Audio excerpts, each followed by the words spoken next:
మొట్టమొదటి గర్జన మన ఎస్ఆర్ఆర్ డిగ్రీ కాలేజీలోనే ప్రారంభమైంది. ఆనాడు ఉద్యమం ప్రారంభమైంది. తొలి బహిరంగ సభకు వేదిక కరీంనగరే.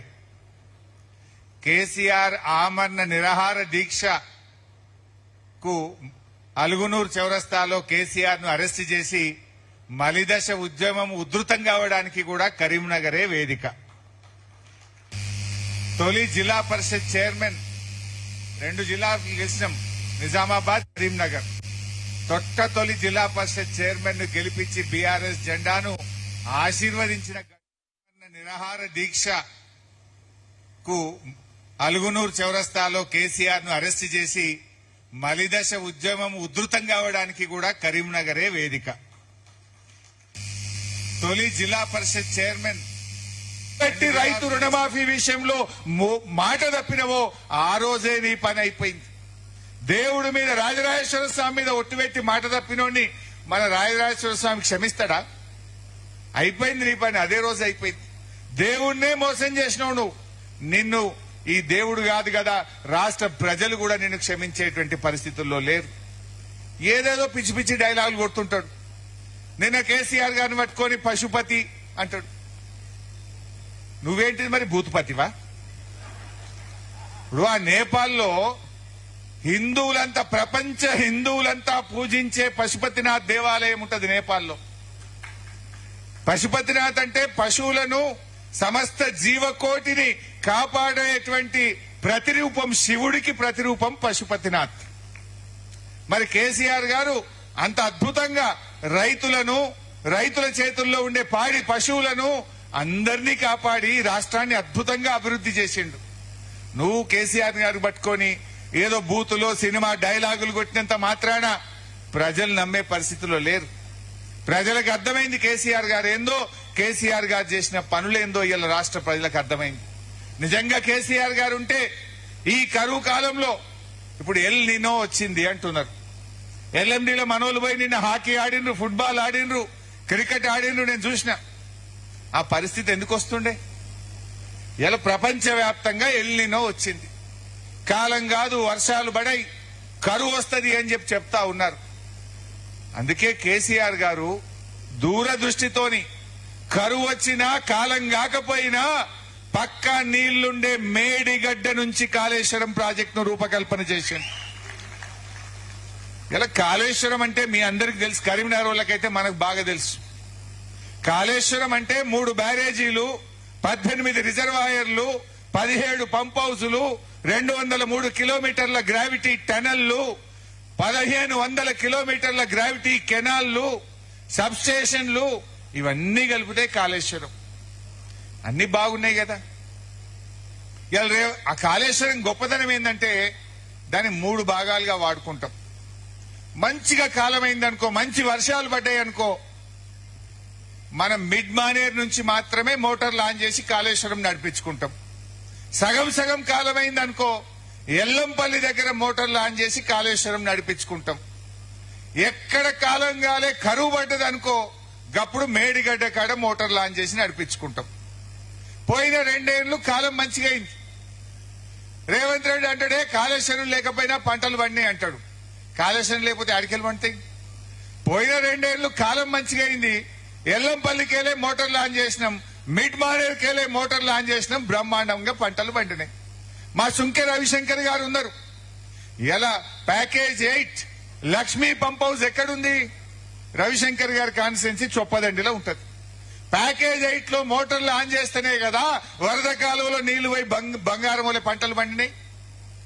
కాళేశ్వరం మోటార్లు ఎల్లంపల్లిలో ఆన్ చేస్తేనే కదా మిడ్ మానేర్లోకి నీళ్లు వచ్చినాయి, మిడ్ మానేర్లో నుంచి ఎల్ఎండిలోకి నీళ్లు వచ్చినాయి. ఇలా ప్యాకేజ్ 6 లో ఎల్లంపల్లి గాని, మేడారం దగ్గర ఉన్న పంప్ హౌస్ గాని, లక్ష్మీ కెనాల్ దగ్గర ఉన్న పంప్ హౌస్ గాని, ఇవన్నీ కూడా కాళేశ్వరంలో భాగంగా కట్టినాయి కావా? ఇది కాళేశ్వరంలో పెట్టిన మోటార్లు, కాళేశ్వరంలో తవ్విన టనళ్లు కాదా? ఒక బోగస్ ప్రచారం. కాళేశ్వరం పోయింది, కాళేశ్వరం పోయింది. కరీంనగర్ వాళ్ళకైతే బాగా తెలుసు మిడ్ మానేర్ ఎవరు కట్టినరు. Package 6, package 8, Medaram pump house, లక్ష్మీకి పంప్ హౌస్ ఎవరు కట్టినరో తెలియదా? అవన్నీ కాళేశ్వరంలో భాగం కాదా? పోయిన 2 ఏళ్లు ఏమైందంటే మంచిగా కాలమైంది. కాలమైంది కనుక మిడ్మానేర్ నుంచి మోటార్లు నడిపినాం, ఎల్లంపల్లి నుంచి మోటార్లు నడిపి కాళేశ్వరం నీళ్లు బారినాయి. మరి అసమై బాలకృష్ణ గారు ఉన్నారు, అనంతగిరి రిజర్వాయర్ అది కాళేశ్వరంలో కట్టింది కాదా? అనంతగిరి కింద వేలాది ఎకరాలకు వందలాది చెరువులు నింపుతున్నామంటే అది కాళేశ్వరంలో ఇవాళ అనంతగిరి రిజర్వాయర్ తోడ సౌండ్ పెంచిన బాబు, అనంతగిరి రిజర్వాయర్ ఇవాళ అది కాళేశ్వరంలో కట్టింది కాదా? అనంతగిరి కింద వందల చెరువులు నిండుతున్నాయి, వేల ఎకరాల్లోకి నీళ్లు వస్తున్నాయి అంటే అవి కాళేశ్వరంలో భాగం కాదా? కాళేశ్వరం కూలింది అయినా నీళ్లు వచ్చినాయంటే ఆడికెళ్ళి గాల్లకెళ్ళి వచ్చినాయి, ఏమన్నా విమానంలో వచ్చినాయా? రేవంత్ రెడ్డి కాళేశ్వరంలో కట్టిన టనళ్ల ద్వారా వచ్చింది, కాళేశ్వరం పంప్ హౌస్ల ద్వారా నీళ్లు వచ్చినాయి, కాళేశ్వరంలో కట్టిన రిజర్వాయర్ల ద్వారా కాలువల ద్వారానే ఇవాళ బంగారమోలే పంటలు పండినాయి. మరి ఇప్పుడు జరగాల్సిందేంది? ఎల్ నీనో వచ్చింది, ఈసారి ఎస్ఆర్ఎస్పీలో నీళ్లు లేవు, ఎల్లంపల్లె నీళ్లు లేవు, మంచినీళ్ళకు కూడా తిప్పలున్నది. కానీ ఇప్పుడు మేడిగడ్డ దగ్గర ఇవాళ కూడా 10,000 క్యూసెక్కుల నీళ్లు పోతున్నాయి. రేపటి కల్లా 20,000 వస్తాయట. అంటే ఏడ చుక్క నీళ్లు లేకపోయినా మేడిగడ్డ దగ్గర 20,000 క్యూసెక్కుల నీళ్లు రేపల్లుండి నుంచి వస్తాయంటున్నారు. పైన వరద స్టార్ట్ అయింది మహారాష్ట్రలో. నిజంగా 2 పిల్లర్లు మరమ్మతు చేస్తే బ్రహ్మాండంగా మోటార్లు ఒత్తుకొని ఇవాళ ఎల్ఎండికి నీళ్లు రాకపోవునా? మా వరద కాలువలో కరీంనగర్ రూరల్ మండల చెరువులు నింపుకునే అవకాశం లేదా? ఎందుకంటే నువ్వు అబద్దాలు చెప్పినావు, దుష్ప్రచారం చేసినావు, 1,00,000 కోట్లు కొట్టుడు పోయినేనో కాళేశ్వరం కూలిందని గోబల్స్ ప్రచారం చేసినావు. ఆ 2 పిల్లర్లు మరమ్మతు చేస్తే నువ్వు చెప్పింది అబద్దమని రైతులకు అర్థమైతది, ప్రజలకు అర్థమైతదని కావాలనే పెండింగ్ లో పెట్టినావు. మొన్న తుంగభద్ర పోయినావు, గేట్లు ఖరాబ్ అయితే 2 ఏళ్ల లోపల తుంగభద్ర గేట్లు బాగు చేసి కర్ణాటక రాష్ట్రం దాన్ని ప్రారంభించింది. ఈడ ఎన్ని గేట్లు? మేడిగడ్డలో ఉన్నాయి 85 గేట్లు. 85 గేట్లలో దెబ్బతిన్నాయి 2 గేట్లు. 85 గేట్లలో దెబ్బతిన్నాయి 2 గేట్లు. 2 గేట్లు మరమ్మతు చేయడానికి 2.5 సంవత్సరాలు సరిపోదా నీకు? ఇప్పుడు కాళేశ్వరంలో కట్టిన 16 రిజర్వాయర్లు మంచిగా ఉన్నాయి, 16 సబ్ స్టేషన్లు మంచిగా ఉన్నాయి, 203 కిలోమీటర్ల టనలు బాగున్నది, 1,500 కిలోమీటర్ల గ్రావిటీ కెనాల్స్ బాగున్నాయి, 3 బ్యారేజీల్లో అన్నారం సుందిల్ల బాగుందని నువ్వే చెప్తున్నావు. మేడిగడ్డ బ్యారేజీలో 7 బ్లాకులు 85 గేట్లు, దెబ్బతిన్నాయి ఎంత? 2 గేట్లు. 2 గేట్లు మరమ్మతు చేయడానికి 2.5 సంవత్సరాలు నీకు సరిపోదా? నిజంగా 2 గేట్లు మరమ్మతు చేసుంటే ఈ కరువు కాలంలో ఎల్ నీనో వచ్చిన సందర్భంగా ఇలా బ్రహ్మాండంగా నీళ్లు తెచ్చుకుంటే మా ఎల్ఎండి మా అంతగిరి నిండుగా నీళ్లుంటే బ్రహ్మాండంగా పంటలు వండాయా? నిజంగా ఈ కరువు ఇట్లే ఉంటే రేపు కరీంనగర్ కు మంచినీళ్లు కూడా ఉండయి. కరీంనగర్ కు రేపు ఎండాకాలంలో మంచినీళ్లకు కూడా ఇబ్బంది పడే పరిస్థితి వస్తుంది.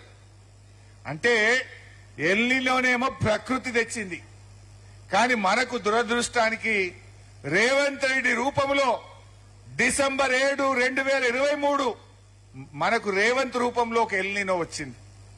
రేవంతే ఒక ఎల్నినో అయిపోయింది మన పాలిట. ఎందుకు ఈ మాట అంటున్నా? నిజంగా రేవంత్ రెడ్డి మేడిగడ్డ మరమ్మతు చేసి ఉంటే ఈ ఎల్నినోను ఎదుర్కొనే శక్తి ఈ భారతదేశంలో ఏ రాష్ట్రంకు ఉందో లేదో గాని తెలంగాణకు ఉండుండేది. అది కేసీఆర్ గారు దూరదృష్టితో చేసినటువంటి పని. కానీ మన బాధ ఏంటంటే ఇలా రేవంత్ రెడ్డి రూపంలో డిసెంబర్ 7, 2023లో మనకు ఒక ఎల్నినో పట్టుకున్నది మన రాష్ట్రానికి. ఈ ఎల్నినోను పారదోలాలి మనం, ఈ ఎల్నినోను తరిమి కొట్టాల్సినటువంటి అవసరం ఉంది. అది ప్రకృతి తెచ్చిన ఎల్నినో అయితే మనకు 2023 డిసెంబర్లో ఒక ఎల్నినో పట్టుకున్నది. దీన్ని తరిమి కొట్టాలి. ఇవాళ ఎందుకు ఆలస్యం చేస్తున్నావు? 2 గేట్లు. ఇప్పుడు ఇంకో మంచిగా మీరు అర్థం చేసుకోవాలి. ఈ మధ్య గవర్నమెంట్ ఒక మాట అన్నది, మేము తమ్మిడిహట్టి కడతాం, నీళ్లు తెచ్చి సుందిల్ల బ్యారేజీలో పోస్తాము అంటుండ్రు. తమ్మిడిహట్టి నుంచి ఏడికి తెస్తామంటుండ్రు? సుందిల్ల బ్యారేజ్ అని గవర్నమెంటే చెప్తుంది. సుందిల్ల బ్యారేజ్ మంచిగా ఉంది, దానికి పెద్ద పనేం లేదు, గ్రౌటింగ్ చేస్తాం, సుందిల్ల బ్యారేజ్ మోటార్లు నడుపుతాము అంటున్నారు. మరి సుందిల్ల బాగుంటే అన్నారం బాగుంటది, అన్నారం బాగుంటే మేడిగడ్డ బాగుంటది. 3 ఒకే టెక్నాలజీ, 3 ఒకే నది మీద ఒకే ప్రభుత్వం కట్టింది కదా. మా అంటే 2 పిల్లర్లు మరమ్మతు చేయాలి. దాన్ని చేయకుండా ఇలా రాష్ట్ర ప్రజలను నువ్వు ఆగం చేస్తున్నావు. ఇలా హైదరాబాద్ కు మంచినీళ్లు పోవాలన్నా, సగం తెలంగాణకు మంచినీళ్లు రావాలన్నా 50 లక్షల ఎకరాలకు సాగునీరు అందాలన్నా ఇలా కాళేశ్వరం ఒక వరం లాంటిది. దాన్ని నువ్వు కావాలని బురద రాజకీయాల కోసం, నీ బురద రాజకీయాల కోసం ఇలా ప్రజల ఉసురు పోసుకుంటున్నావు. నీకు ఆ పాపం దలగక తప్పదు అని చెప్పి నేను మనవి చేస్తా ఉన్నా. నిన్న మా కమలాకరణ చెప్పింది నిజం. నిజంగా ఇప్పుడు కూడా ఇప్పుడు ఇంకొక వారం 10 రోజులు అయితే 3-4 లక్షల క్యూసెక్ల నీళ్లు వస్తాయి. 3-4 లక్షల క్యూసెక్ల వరద గోదావరిలో ఉంటే మేడిగడ్డ గేట్లు ముయ్యకుండానే కన్నెపల్లి మోటార్లు ఆన్ చేయొచ్చు. మన మిడ్ మానేరుకు మన ఎల్ఎండికి నీళ్లు తేవచ్చు.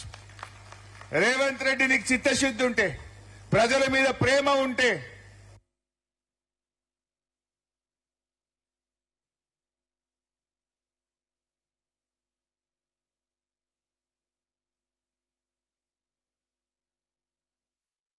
పెద్ద పనేం లేదు, గ్రౌటింగ్ చేస్తాం, సుందిల్ల బ్యారేజ్ మోటార్లు నడుపుతాము అంటున్నారు. మరి సుందిల్ల బాగుంటే అన్నారం బాగుంటది, అన్నారం బాగుంటే మేడిగడ్డ బాగుంటది. 3 ఒకే టెక్నాలజీ.